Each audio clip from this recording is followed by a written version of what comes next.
우리는 실패할 수 있습니다. 그러나 실패자가 되어서는 안 됩니다.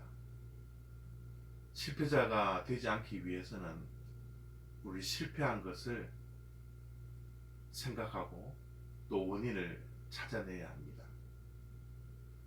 모세가 이스라엘 백성들에게 실패자가 되지 않기 위해서 실패했던 것을 자꾸 이야기하는 것 같습니다. 가나안 땅에 들어갔던 출애굽한 제2세대들에게 제1세대가 왜 실패하여서 가나안 땅에 들어가지 못했는지 그 원인을 계속해서 말씀하고 있습니다.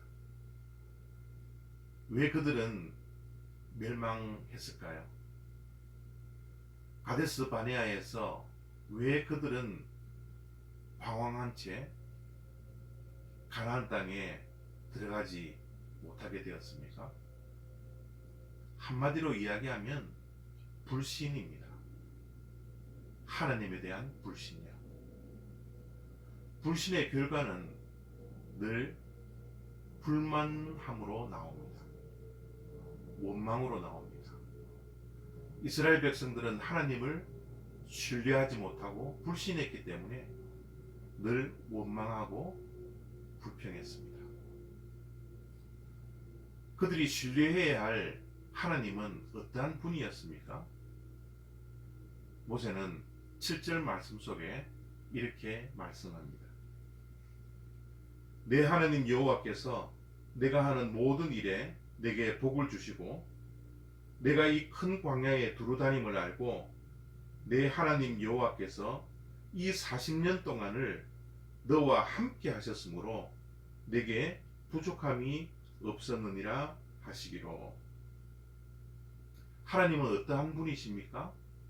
우리가 신뢰해야 할 하나님은 40년 동안의 광야 생활 가운데 그들과 함께 하셨던 분이라는 겁니다.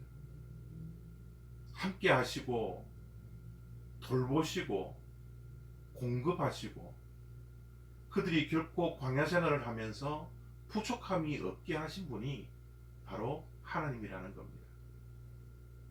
가나안 땅에 들어가서 이스라엘 백성들이 실패자로 살아가지 않기 위해서는 광야에서 이스라엘 백성들을 돌보아 주셨던, 함께 하셨던, 부족함이 없게 하셨던 그 하나님에 대한 신뢰와 믿음을 가져야 된다라고 모세는 말씀을 하고 있는 겁니다. 지금 우리는 예상하지 못하는 고통 가운데 살아가고 있습니다. 어려움 속에 살아가고 있습니다. 코로나 바이러스로 인해서 우리가 이때까지 살아왔던 모든 삶의 터전들이 무너지고 있습니다. 우리가 믿고 의지했던 것, 이것 없으면 안 된다라는 그 수많은 일들이 다 무너져가고 있습니다. 이럴 때 우리는 불안해하죠. 이때 우리는 걱정과 염려가 가득 차 있습니다. 우리는 인간이기 때문에 이런 결핍 속에서 걱정하고 염려하는 것, 어떻게 보면 당연한 건지 모르겠습니다. 그러나 우리가 꼭 기억해야 할 것은 이런 때에 하나님에 대한 원망은 하지 않아야 한다는 겁니다. 하나님에 대한 불신은 하지 않아야 된다는 겁니다. 하나님을 믿지 못해서 두려움에 사로잡혀서는 안 된다는 겁니다. 지금까지 우리의 인생을 누가 이끌어 왔습니까?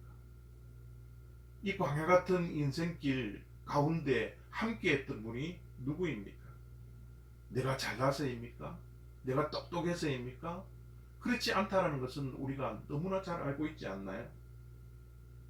그렇습니다. 우리가 이때까지 이 광야길을 걸어왔던 것은 하나님께서 함께해 주셨고 하나님께서 모든 것을 공급해 주셨기 때문입니다. 앞으로의 모든 인생도 동일합니다. 하나님은 우리를 인도하시고 우리와 함께 하시고 모든 것들을 공급해 주실 분이라는 겁니다. 지금 우리가 해야 할 것은 하나님의 이 긍휼하심이 우리의 인생 가운데, 이 사회 가운데, 이 세상 가운데 임하는 겁니다. 오늘도 우리가 하나님을 바라보면서 하나님의 긍휼을 간구하며 하나님의 은혜를 바라볼 수 있는 그런 복된 하루가 다 되시기를 바랍니다.